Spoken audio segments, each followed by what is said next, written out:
This will be my second video actually to share. And I mentioned early on that I love Wayne Dyer, and he just always inspired me. So I'm going to share some notes with you, and I know this will probably take a little bit longer than the first one, but nowhere really good to break it up. So I'm going to ask you a question. What if you were on your deathbed and you stopped and thought, what if my life has been wrong? What a terrible thing that would be to feel that way. You're lying on your deathbed and those are your thoughts. I heard a long time ago, and it really didn't give a lot of thought until recently when I heard it again. And the statement was made, I don't want to die with the music still in me. Think about it. Now, way back, I used to sing a lot and had a couple of bands and all that many years ago. But, it's something to think about when you're lying on your deathbed. Have you fulfilled your life? Are you satisfied? Do you feel like you filled your purpose? Do you feel like you lived your life to the fullest or as much as you could? Most of us live a life for reaching a destiny, actually, that someone else has set for us. And Wayne Dyer always refers to that as the tribe. But when you're doing something you want to do, you're inspired and fulfilled. And sometimes you can become inspired by what someone else plants in in you. So it's not that family, friends, mentors, whatever, could not maybe give you that fulfillment, but it really needs to be something inside of you. And when you are inspired, keep in mind that inspired comes from the word spirit. Truly inspired in your life when you know you're doing what you are supposed to do here, just it all falls in place, doesn't it? When you're really inspired, it almost seems effortless sometimes, and it doesn't feel like work. And when you become inspired, typically you will leave that world of ego behind you, and you find yourself into a realm of spiritual world where you connect with more of your inner self. That's from the inspired. You discover yourself and you find yourself to be a far better person from inspiration, and it brings you to a positive level, and suddenly things just start happening in your life. And I think that's something that we need to set our goals for, that we don't, but we need to. Good things just start happening. Things get on your mind and suddenly, boom, that just starts happening. It's like an attraction thing. Has it ever happened to you? And then you tell everybody about it, and it's like they look at you like, booga booga. Yeah. What happens is when you get inspired, your life starts to reach new levels and things really do begin to happen. But if you think that it can't, or think that it's just coincidence, we think it's just luck or a lucky thing that happens, then you're back into your ego world. You're back where you started. So, accept that inspirational level, that the level of the spiritual realm and the supernatural, because God plays a big part in all of this. And I believe that if you become inspired and work at living inspired and a positive life, you will have more and more productive happenings that will truly work for you. Some of the most famous inventors, people, artists who have left their mark in the world has taken on the attitude, if they didn't do those things, they would die. Did they just felt like they just would die? That separates them from all others. You almost have to find that within yourself and live from that. And we always want to be enlightened. We all need to be enlightened. And we all want to have that blissful and have that peace in our lives. And then there's the old proverb: before enlightenment, chop wood, carry water. After enlightenment, chop wood, carry water. What this means is that after enlightenment, your problems don't go away. You don't stop working and just sit around thinking about what you're going to do all day. What this means is how you're going to approach what you're going to do. A job you don't like, a person that has upset your world. anything that is unpleasant, you'll take a different approach with that. And there's actually 4 different pathways to arrive to this. And the first one is discipline. If you want to get good at something, you have to practice. It doesn't matter if it's sports, speech, music, getting to know your inner self, whatever it is, it's going to take practice. So that's the first pathway. The second pathway is the pathway of wisdom. This is when you apply the thought to the discipline. If you want to learn to play golf or tennis, you learn the technique from the discipline of practice and the wisdom of thought that goes into each play. Makes sense if you think about it. It all comes together. People will say, well, how do you know that? And we'll go, well, I've lived a life you haven't lived yet. It's practice, and from practice, you do get wisdom. The third pathway is unconditional love, and that's a big one. If you're not doing what you love and love what you're doing, you will never master what you're doing. Now, all of us have responsibilities, mortgages, and many things that go on in your life. But remember, if you put your attention on what you don't want and not on what you do want, it will continue to manifest in your life. We are not supposed to think about what we don't want. You need to constantly be thinking about what you do want. And that's how you're going to get what you really want. You have to learn to shift your attention off of what you don't want to what you do want and what you can do. That means changing your thought pattern. If you're not loving what you do, you have 2 choices to make. 1 is change what you're doing, or 2, change how you feel about what you do. You can do that in an instant. I know that you can. And there's certain things that we can absolutely do if we'll put our minds to it. The mind is a very powerful thing. Now, the 4th pathway is surrender, letting go and letting God. And that's a big one. We're supposed to trust God, and we say we trust God until we really have to trust God. The business of surrender is all about letting go. You have to get your ego out of it. It is a very peaceful and blissful place to be, to allow yourself to have peace. You are in this world, you're not of this world. To learn to not expect others to be the way I want you to be, but to assist them on their journey. And I'll be the first to admit this one's hard. It is for me.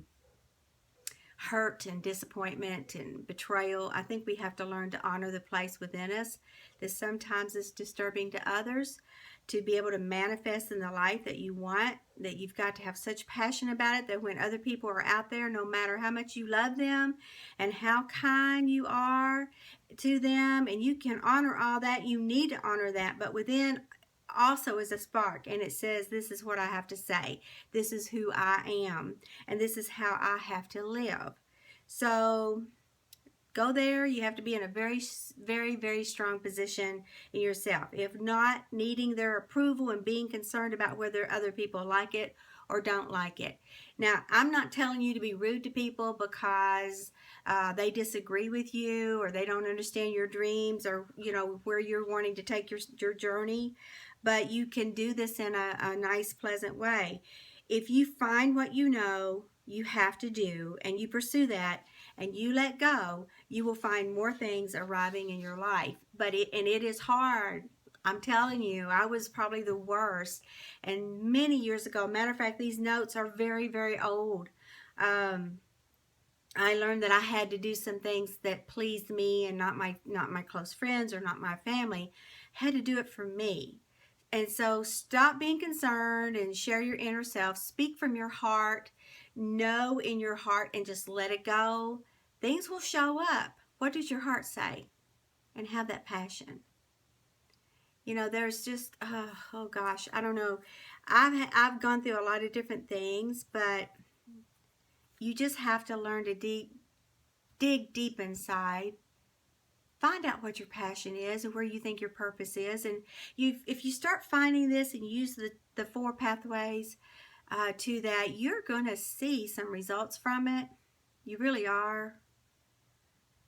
Most important is happiness. But what I discovered is that if I go on and do the things that are most important to me, it follows me wherever I go. Let it take you. Let it follow you. The more you are attached to the outcome, the more you are consumed with getting something you don't even want. So you just, it's kind of letting go, letting God. Make it effortless Just live it. And don't push it. Don't try to force it. Don't try to manipulate. Do not have concept of failure. You know, golfer tees off and the ball dribbles off to the side. He hasn't failed. He's produced a result. May not be the one we want, but you're going to get a result. Just remember that there is a genius in you. Find out what brings the best out in you and learn what brings out the best in others. Remember that everyone is a miracle. And I do think that we often forget that. You need to look in the mirror and say, I am a miracle. And there's no two alike. And yes, I know sometimes we look around at others and from time to time we see a genius and we certainly don't see the miracle. Or we don't see that genius either. And this is another way to leave the tribe. Don't judge others by the way they look, how they dress. Their hair is a little too long. They have an earring in their ear, you know, tattoos. That's not who they are. Who they are is inside. And all those silly little things that we all so many times look at to determine if that person's someone we want to know. Well, with that attitude, we may have robbed ourselves of a wonderful, wonderful friendship. And maybe so much more than that. Different people can teach you things. You may never have the opportunity from someone who is just like you. You know, I have such a diversified group of friends. And I love that, you know. I don't know what it is, but I absolutely love having the variety. And some of us, we all seem to have a little common ground, a little bond, but very, very, very different. Even my best friend, we have a lot of things that we're very much alike, but we have just as many things we're not. You know, once you get to a place in your head and your heart and you begin to manifest those things that you want in your life, if you bring baggage with you, then you'll still find that you'll not manifest those things that you want in your life.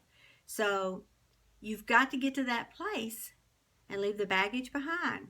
There's no room for both. You can manifest what you want by thinking about what you want, not what you don't want. You had a bad childhood, a violent relationship. My mother loved my sister more, not in my case, but that was then. This is now.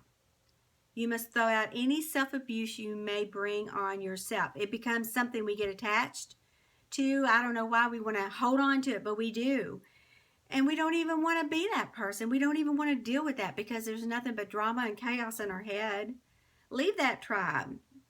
And you know, they expect you to carry the baggage around. Don't. Throw it out. Let it go. Remember, you've got to manifest what you want, not what you don't want. If you knew who walked beside you on the path you've chosen, you would never fear again. And I think a lot of us know, but we forget. You have a much stronger force with you and certainly a much more positive force. And as you come to ask yourself this question, if I knew that I had the ability to manifest what I want in my life, if I knew this is an banishment of doubt, what would you manifest? An addiction, a healing, wealth, a career, a family, a new spouse or partner? Then ask yourself, what is it in myself that keeps me from doing it? We all are guilty of holding ourselves back and we don't even know it. We're so used to living day-to-day lives and with the negativity just flowing like a river inside of us, we don't even know that that's not a good thing. We don't even know it's consumed us. When you learn to manifest, you are aligning your intention with the divine intelligence, which is your inner self. And you know, the inner self is a connection between you and God. What is it that we can do to get out of that tribe without them knowing it? I've always thought this was so funny. The tribe has to understand that they think you're still a member, and that's okay. And you just don't tell them all your goals because the tribe typically will shoot it down. So keep your goals to yourself. Tell it to the people that will support that. And if you do, your ego sets in. Don't let that happen either. So when you leave the tribe, you don't have to become a secret person and get rid of everything in your tribe. You don't do that because, I mean, sometimes, let's face it, our tribes are friends and family, the closest people. But you do take this as a very private matter between you and this divine force, just between you and God. So you share your goals with God, and only someone that you know absolutely thinks the way you do. In order to do this, you have to stop being a cookie thief. And I've got a cute story I want to show them. I'll have to read this off entirely. But I'm sure you know what a cookie thief is, and I bet you some of these people that will get to see this has heard this story. There was a woman waiting in an airport one night. It was several long hours before her flight. She hunted for a book in the airport, shopped, bought a bag of cookies, and found a place to drop. She was engrossed in her book, but happened to see that the man beside her, as bold as could be, grabbed a cookie or two from the bag between, which she tried to ignore to avoid a scene. She munched cookies and watched the clock as the gutsy cookie thief diminished her stock. She was getting more irritated as the minutes ticked by, thinking if I wasn't so nice, I would blacken his eye. With each cookie she took, he took one too. With only one left, she wondered what he'd do. With a smile on his face and a nervous laugh, he took the last cookie and broke it in half.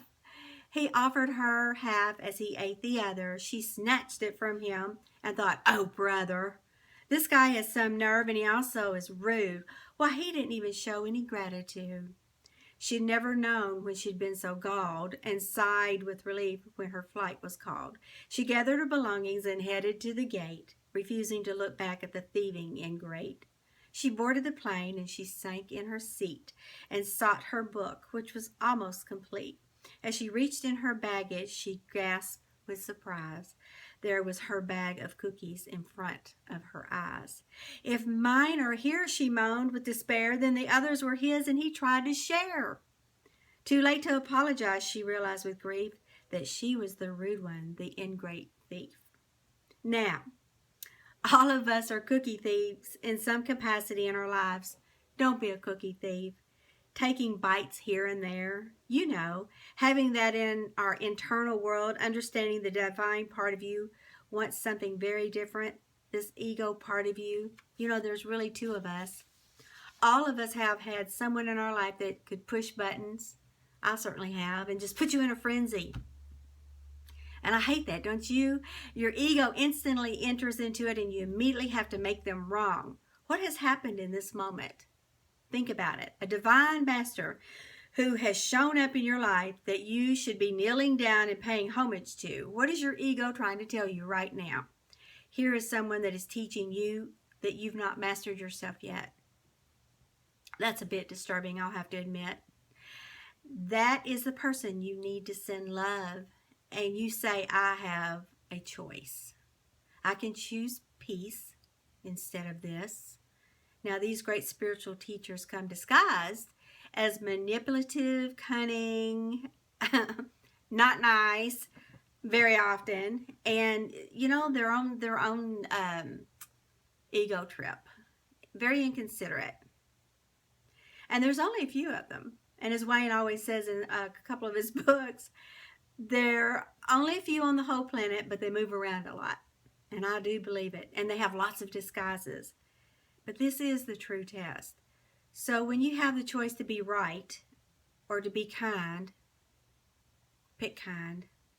The ego says be right. The higher side of you will say, pick kind. And I'm still on my journey, okay? I work on it every day. And there's always somebody that's just got a little thorn in there going twist, twist, you know. Just remember how people treat you as their account and how your act is yours. The end of the prayer that someone emailed to me, this jumped out with what I'd been working on. Should you find yourself the victim of other people's bitterness, ignorance, smallness, or insecurities, remember things could be worse. You could be them. Many times you'll have to kindly remove yourself from that relationship, kindly remove and get far away from it. And I did say kindly. Now you have to come to a place where you're prepared to begin the true manifestation. This in turn will teach you this. When you believe it you will see it in a more deeper internal sight than we've even touched on today. So when you start feeling like someone's pushing buttons and maybe life's just kind of not going your way, you need to take a hard look and say, why? What am I attracting? What am I doing to make this right? We manifest so much of what we bring on ourselves, and I don't think we do everything. Some people do. I don't. But I do think that it brings on a lot. I think we're like magnets that attract, and it's up to us. It really comes down to a true choice. I have a grandson that'll be 16 shortly, and he's got a very aggressive personality, very boisterous, and very talented. But he wants what he wants, and I've tried to explain to him that, and he's also negative. And I'm like, how can you be so negative when I constantly am working on positive thinking around here? But he is. He's had some negative stuff happen to him. And I'm doing everything I can to make him understand that he is attracting a lot of that. And also, we just don't need to be a victim. You know, at some point in our life, all of us will have an opportunity to get a couple of rough blows in life and be that victim. But my theory is that I don't want to be the victim. I want to be victorious. And one day I will truly tell my whole story, but not today. I want to thank you guys so much, and I hope you get as much out of this as I do, and I can continue to share with you, and just go out and bless others, and you'll be blessed. Good night.